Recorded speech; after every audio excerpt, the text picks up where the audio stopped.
Assalamualaikum warahmatullahi wabarakatuh. Bismillahirrahmanirrahim. Alhamdulillah nahmaduhu wa nasta'inuhu wa nastaghfiruh wa na'udzu billahi min shururi anfusina wa sayyiati a'malina may yahdihillahu fala mudilla lahu wa may yudlil fala hadiya lahu. Asyhadu an la ilaha illallah wa asyhadu anna Muhammadan 'abduhu wa rasuluh.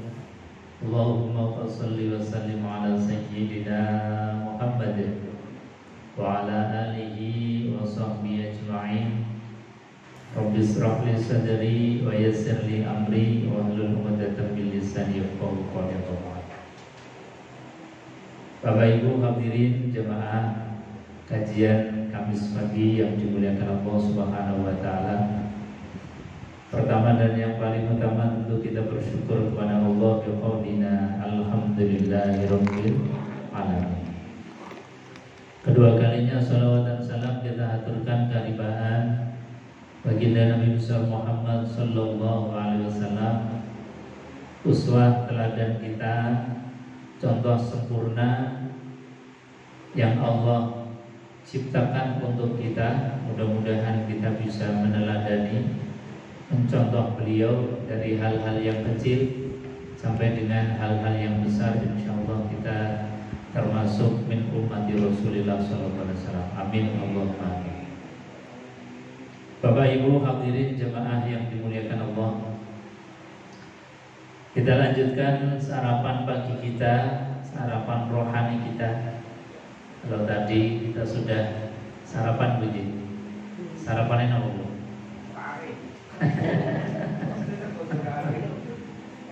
Sarapan kita itu ya nasi, dan tiap hari kita makan nasi nggak pernah bosan, meskipun dengan menunya macam-macam. Tetapi makan nasi dari kecil sampai kita besar, ya yang dimakan itu aja, tetapi tidak bosan. Al-Quran juga sama, yang menjadi asupan rohaniah kita. Kita minimal ngaji tiap Kamis di tempat ini ya itu aja, tapi dengan ramuan, dengan bumbu, dengan mungkin ustadz yang berbeda, supaya kita ini di dalam sarapan rohani kita, meskipun menunya itu aja, tetapi memang itulah yang dibutuhkan oleh rohaniah kita, sehingga rasanya juga tidak bosan. Kita membaca Quran tiap hari, mentadabburi Quran tiap hari, bahkan itu menjadi kebutuhan kita. Maka pagi hari ini kita lanjutkan surat Al-Baqarah ayat yang ke-115. Di ayat 115 ini kalimatnya pendek, tetapi ini luar biasa.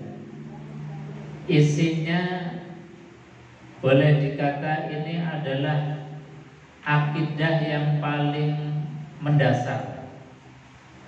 Keyakinan kita terhadap Allah yang paling mendasar, yaitu apa? Bahwa kita ini sejatinya minallah ilallah lillah. Ini akidahnya kita. Apa itu minallah? Minallah itu kita datang dari Allah Subhanahu wa taala. Ilallah, dan nanti akan kembali kepada Allah. Ini akidah yang paling mendasar.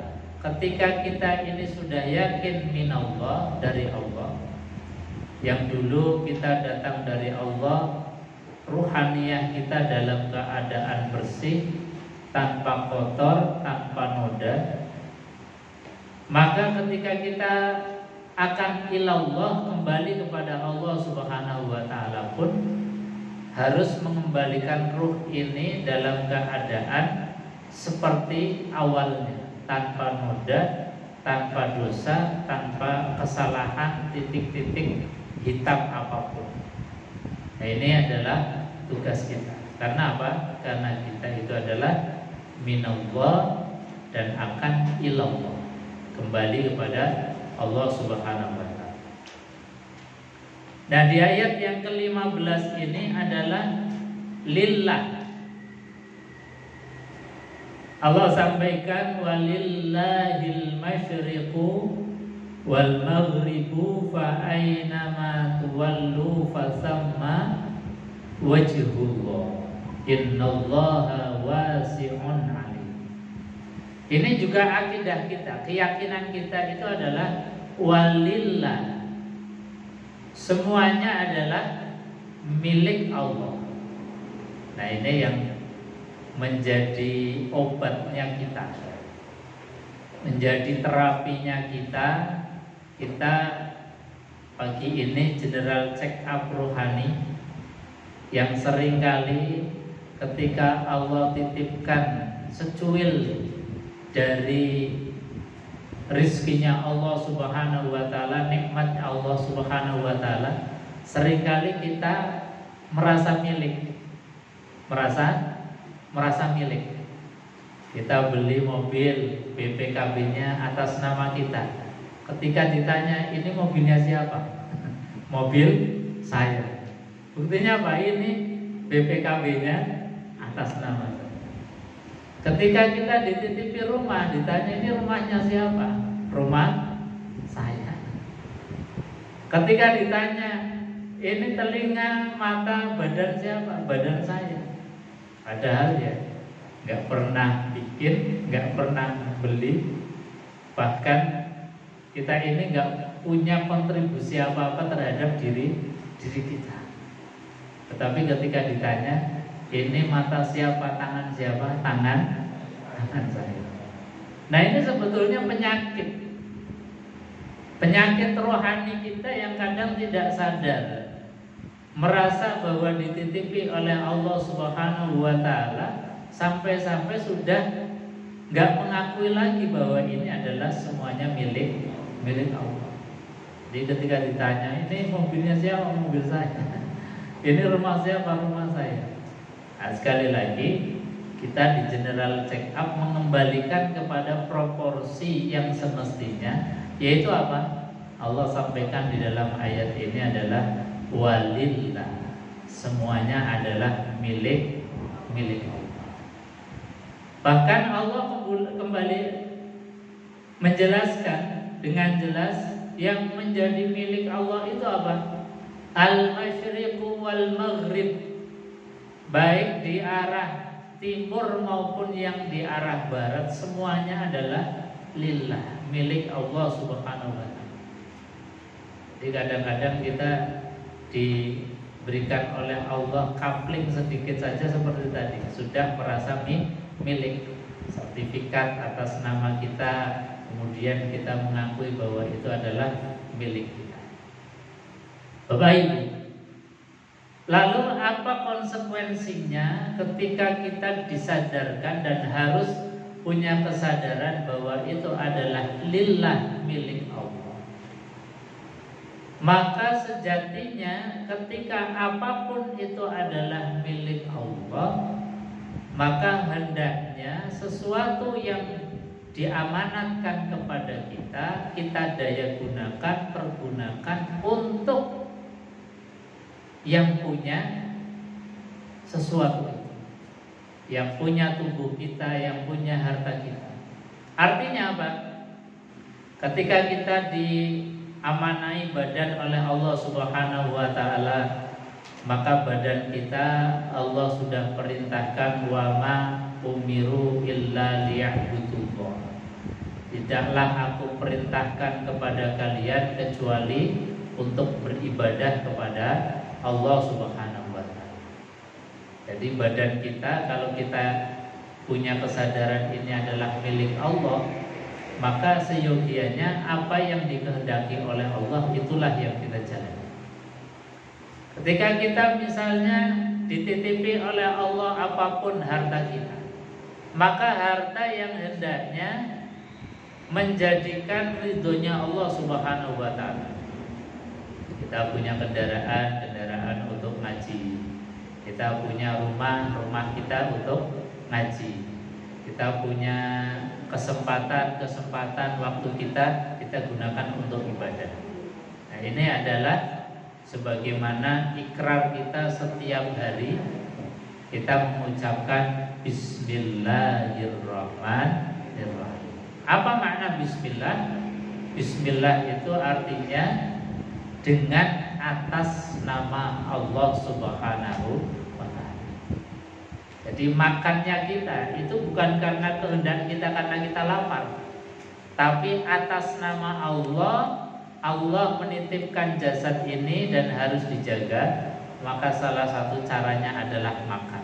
Salah satu caranya adalah minum. Maka bismillah makan minum itu kita sedang dalam perintahnya Allah Subhanahu wa ta'ala. Jadi apapun itu atas nama Allah. Itu maknanya bismillah. Jadi bismillah bukan karena memang kita ngaji karena bisa, kita sholat karena sempat, kita ibadah haji karena mampu, bukan karena itu, tetapi karena Allah perintahkan kita untuk ngaji, menghilangkan kebodohan. Allah perintahkan kita untuk sholat, rukuk dan sujud karena sebagai bukti kita sebagai hamba Allah.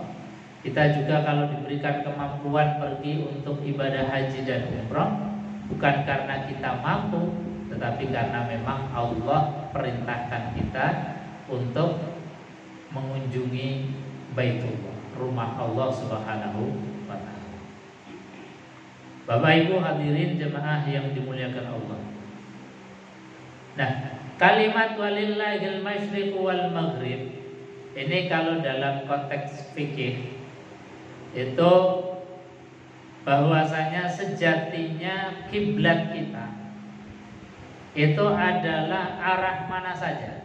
Kalau kita sholat dan kita tidak tahu arah kiblat yang persis, yang benar, maka menjadi kiblat semua arah. Jadi mau menghadap ke arah timur, barat, utara, selatan. Kalau kita ini misalnya sholat kok tidak tahu arah kiblat yang semestinya, yang sebenarnya, maka kita cukup meyakini arah sana kiblatnya. Itu sudah cukup. Kecuali ketika kemudian ada orang yang memberitahukan kepada kita, atau kita mungkin ikhtiar bertanya. Misalnya, Pak, Mbak, Mas, kiblatnya kemana? Atau misalnya kalau kita transit di hotel atau di tempat-tempat yang baru, biasanya kalau kita mau sholat mungkin ada tanda kiblatnya. Nah, situ berarti kita sudah cukup untuk mengikuti apa yang menjadi petunjuknya. Tetapi ketika kita sama sekali tidak tahu arah, di mana arah kiblat yang sejati, yang semestinya, maka kata Allah walillahil masyriqu wal maghrib, bahwasanya semua arah itu adalah arah milik Allah, yang kalau kalian itu menghadap kemana saja, kata Allah Subhanahu wa ta'ala, fa aynama tuwallu fasamma wajhullah, maka kemanapun kalian menghadap, di situ ada wajah Allah Subhanahu wa ta'ala. Nah, kalau ada kalimat-kalimat yang tasyabbuh lil khalqi, tasyabbuh lil makhluk, seperti kalimat fasama wajhullah, kemanapun kalian menghadap maka di situ ada wajah Allah. Nah, kita kalau dalam paham Ahlus Sunnah wal Jamaah itu jangan kemudian membayangkan itu wajah Allah seperti wajahnya kita, seperti wajahnya makhluk. Jadi tidak boleh kemudian digambarkan di situ wajahnya Allah. Karena apa? Ketika kita membayangkan sosok makhluk atau wajahnya Allah, berarti kita sudah menyerupakan Allah dengan makhluk. Makanya dalam ayat-ayat yang model seperti ini, itu dalam pemahaman Ahlus Sunnah wal Jamaah, itu harus kemudian ditakwil. Ditakwil itu diselempangkan atau dialihkan makna dari makna yang tekstual ke makna yang lain. Makanya makna wajhullah bukan wajah Allah, tetapi di situ adalah kekuasaannya Allah Subhanahu wa taala. Di situ adalah kiblat, arahnya sholat untuk menghadap Allah Subhanahu wa taala. Jadi sekali lagi, kalau ada ayat-ayat yang kalimatnya itu Allah membahasakan dengan bahasa makhluk, bahasa kita, maka harus ditakwil. Ditakwil itu dimaknai dengan makna yang lain, bukan makna wajah yang asli, tetapi di situ adalah kekuasaannya Allah, di situ adalah Allahnya, kiblatnya kita untuk menghadap Allah Subhanahu wa taala. Nah, ini yang sering kadang-kadang kemudian dipahami. Di Quran kan ada fasamma wajhullah, dimanapun kita berada maka kita menghadap ke wajahnya Allah Subhanahu wa taala. Kemudian kita dalam hati, dalam pikiran membayangkan kita sedang berhadapan-hadapan melihat wajahnya Allah Subhanahu wa taala. Atau gambarannya misalnya Allah sedang duduk di atas aras. Itu seperti duduk di atas kursi singgasana seperti raja, berada di dalam Ka'bah atau di atas Ka'bah. Ini malah jadi salah. Karena apa? Karena tasyabuh lil makhluk, menyerupakan atau menyamakan Allah dengan makhluk. Banyak kadang ada yang bertanya, Ustaz, saya kalau sholat itu membayangkan Gusti Allah sedang duduk di singgasana, di dalam Ka'bah atau di atas Ka'bah.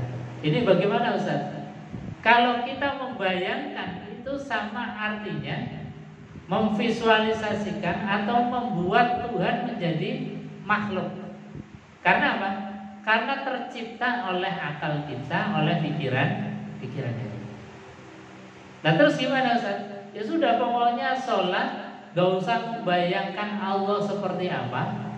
Yang penting kita bayangkan adalah diri kitanya sendiri. Ya Allah, saya sebetulnya zat atau makhluk yang banyak dosa, khilaf, salah. Kok masih Engkau terima ya Allah. Kok Engkau masih menatap kami di dalam sholatku ya Allah. Kok masih diperkenankan untuk ruku dan sujud. Jadi yang dipikirkan kitanya saja. Gak usah mikirkan Allah seperti apa, gak usah mikirkan Allah itu duduk di mana, wajahnya seperti apa. Itu malah justru salah. Makanya Al-Imam Al-Ghazali mengatakan di dalam kitab Ihya Ulumuddin, mengatakan bahwasanya man arafa nafsahu faqad arafa rabbah. Sejatinya orang itu kalau mengenal dirinya itu sudah cukup untuk mengenal Allah Subhanahu wa taala.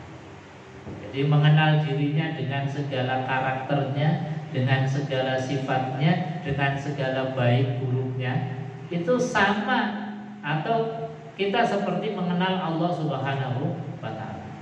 Ya Allah, saya yang buruk, yang banyak khilaf, banyak salah, banyak dosanya, yang Kau masih perkenankan untuk ruku dan sujud. Ini sebagai bentuk orang yang mengenal dirinya. Dan kalau kita mengenal diri kita sejatinya, maka kita sejatinya telah mengenal Allah Subhanahu wa taala. Kalau baik, ya kemudian kita istiqomahkan menjadi orang baik sampai akhir hayat, kita dipanggil dalam keadaan husnul khotimah. Kalau belum baik, kemudian punya kesadaran, ya Allah, saya diberikan nikmat yang tiada henti, gak pernah berhenti. Kok kadang-kadang terima kasihnya saya ini berjarak, terima kasihnya ini kolo-kolo. Kadang-kadang kalau pas dapat nikmat besar, baru lisan kita mengucapkan alhamdulillah. Bahkan makan saja. Ini kalau makan biasa yang kira-kira gak terlalu kenyang, mungkin alhamdulillahnya jarang-jarang. Tapi kalau makan yang kira-kira sudah sampai keluar gelege, baru mengucapkan alhamdulillah. Ini baru makan minum. Kadang mengucapkan alhamdulillah ketika kita merasakan dapat nikmat yang besar. Tapi ketika dapat nikmat yang menurut kita biasa-biasa saja, Misalnya kita tiap saat menghirup udara, ini kan nikmat yang luar biasa. Apa pernah kita mengucapkan tiap hembusan nafas alhamdulillah, tiap hembusan nafas alhamdulillah? Enggak pernah. Karena saking terbiasa. Makanya alhamdulillah kita diberikan oleh Allah satu wasilah yang mengumpulkan sekian nikmat-nikmat itu, kemudian kita kumpulkan dalam satu kalimat alhamdulillah di dalam sholat kita. Jadi sholat kita itu mengumpulkan sekian banyak nikmat yang belum disyukuri, kemudian di waktu sholat kita rapel syukurannya dengan mengucapkan alhamdulillah. Maka itu durasi sholat itu kan tergantung daripada waktu yang menjadi rapelan. Makanya seperti sholat zuhur itu kan waktunya panjang, makanya rapelannya diberikan oleh Allah Subhanahu wa Ta'ala 4 rakaat, 4 rakaat, supaya bisa tutupi syukur atau nikmat-nikmat yang belum kita syukur. Sholat maghrib itu karena durasi waktunya sebentar, nggak ada 1 jam. Jadi waktunya sholat maghrib sempit, makanya cukup dengan 3 rakaat. Sholat subuh juga waktunya sempit, maka cukup dengan 2 rakaat. Nah, ini artinya apa? Sebagaimana sabda Rasulullah SAW, bahwasanya bainas sholat wassalah kafaratun, antara sholat satu dengan sholat berikutnya itu nutupi kesalahan, nutupi nikmat-nikmat tadi yang belum disyukuri, dirapel di waktu sholat. Andai kata kita mungkin Allah wajibkan setiap satu nikmat harus kita syukur dengan 1 kalimat alhamdulillah, mungkin kita nggak koper kerja, nggak koper apa. Karena apa? Baru dapat nikmat alhamdulillah, nikmat 1 alhamdulillah. Padahal nikmatnya Allah itu wa in ta'uddu nikmatallahi la tuhsuha. Kalau kita mau menghitung nikmat Allah nggak akan bisa, saking banyaknya. Maka sekali lagi kita syukur alhamdulillah dikasih syariat sholat, yang sholat itu kok bisa merapel untuk mensyukuri sekian nikmat yang belum kita berterima kasih kepada Allah Subhanahu wa Ta'ala. Bapak Ibu hadirin jemaah yang dimuliakan Allah. Jadi sekali lagi bahwa kalimat ini atau ayat ini kalau ditarik dalam kajian fikih itu adalah bahwa kiblatnya kita di dalam sholat itu sejatinya secara am atau secara umum itu adalah fa'ainama tuwallu fasama wajhullah. Kemanapun kita menghadap itu bisa menjadi arah kiblatnya kita. Tapi kemudian Allah Subhanahu wa Ta'ala memfokuskan atau memberikan arah kiblat kita, yaitu Ka'batul Mukarramah, Ka'bah yang menjadi kiblatnya manusia dari Nabiullah Adam sampai dengan nanti kiamat. Itu kiblatnya adalah Ka'bah. Sebagaimana Allah berfirman dalam Al-Qur'an, inna awwala baiti wudi'a linnas lalladzi bi Bakkah mubarakah. Jadi bait atau rumah tempat ibadah yang pertama kali dibangun oleh Allah adalah Ka'bah yang posisinya berada di Bakkah Mubarakah, satu lembah yang di situ disebut Bakkah, yang kita kenal sekarang dengan kota suci Mekah. Itu adalah kiblat pertama. Maka kalau kita tahu persis bahwa itu kiblatnya, maka kita wajib untuk menghadapkan arah kiblat kita ke Ka'bah. Apalagi kalau kita misalnya sholat di Masjidil Haram, itu harus presisi betul. Harus kita wajahnya itu menghadapkan ke arah kiblat, ke arah Ka'bah. Kalau kita ini di Indonesia misalnya, itu cukup dengan ke arah kiblat. Jadi bahasanya Al-Qur'an itu sayaqulus sufaha'u minan nasi ma wallahum an qiblatihim allati kanu 'alaiha qul lillahil masyriq wal maghrib fa aina ma tuwallu fatamma wajhuhu. Jadi bahasanya Allah dalam Al-Qur'an itu cukup kita menghadapkan fawalli wajhaka syatral masjidil haram. Jadi ke arah Masjidil Haram. Ke arah Masjidil Haram itu, arah itu maksudnya apa? Misalnya kayak kita misalnya ditanya Jakarta itu arahnya mana? Pasti kita mengatakan arahnya menuju ke arah barat. Meskipun telunjuk kita mungkin kalau kita luruskan itu enggak menuju ke arah Jakarta. Bisa jadi telunjuk kita malah mengarah ke arah Bogor, mengarah ke arah Depok, mengarah ke arah mungkin lebih melenceng lagi. Apakah Pulau Seribu atau ke Bandung dan lain sebagainya. Tetapi itu dianggap cukup. Manakala ketika kita ditanya Jakarta mana, kemudian kita menunjukkan ke arah barat. Sama dengan kita sholat. Kalau kita ini misalnya tidak tahu persis-persisnya arah Ka'bah, maka cukup kita ini menghadap ke arah yang dimana itu ada posisi Ka'bah. Jadi nggak harus kemudian persis-persis banget. Itu bahasanya Al-Quran, fawalli wajhaka syatral masjidil haram.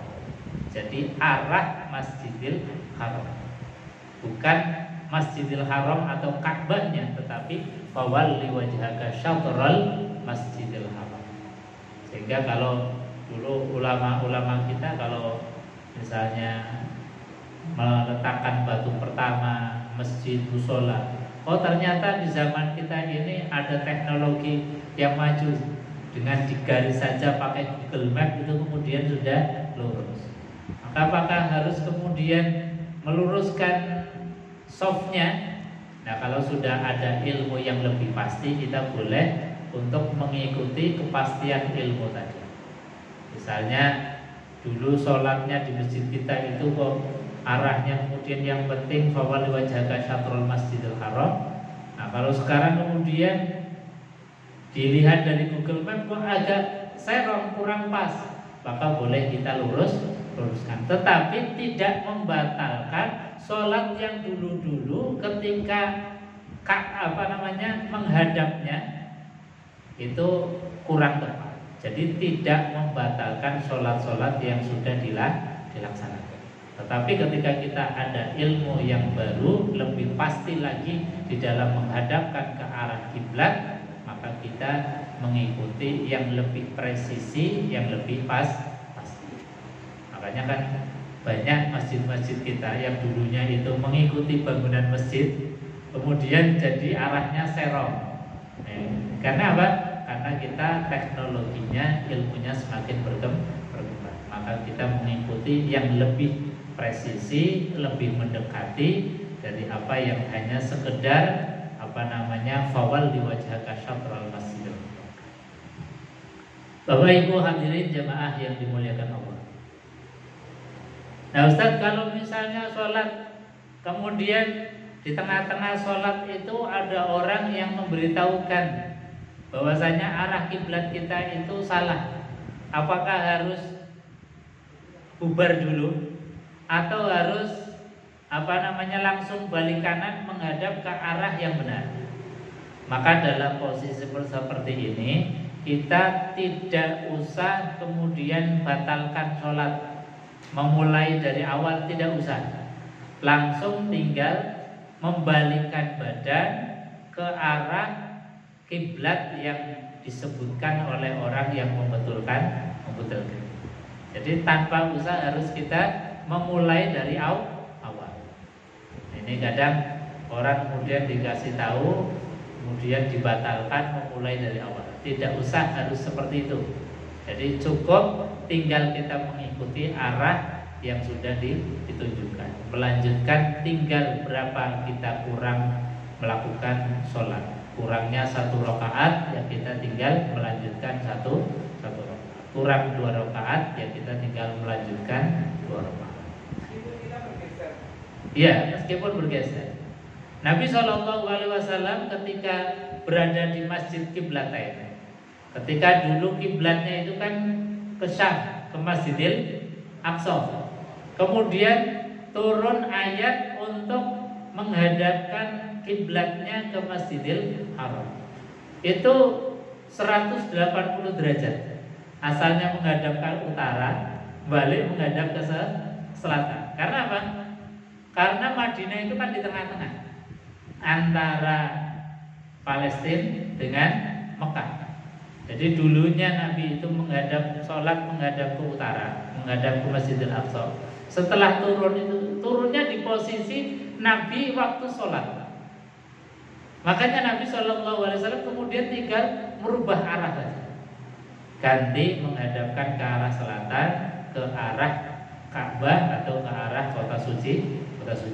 Jadi tidak usah batalkan sholat dulu baru kemudian menghadap ke arah kiblat. Meskipun arahnya beda. Bahkan Nabi beda banget dari menghadap ke utara ke menghadap ke selatan. Itu kan posisi yang sangat-sangat berbeda. Makanya situs itu kemudian kita kenal dengan Masjid Qiblatain. Apa Qiblatain? Qiblatain itu artinya 2 kiblat. Karena di masjid itu Nabi SAW pernah sholat di 2 kiblat. Kiblat di Masjidil Aqsa, kemudian di tengah-tengah sholat turun perintah untuk menghadapkan wajahnya ke Masjidil Haram. Maka langsung balik Nabi SAW. Makanya disebut Masjid Qiblatain. Bapak Ibu hadirin jemaah yang dimuliakan Allah. Itu mungkin sebelum saya lanjutkan di ujung akhir ayat 115.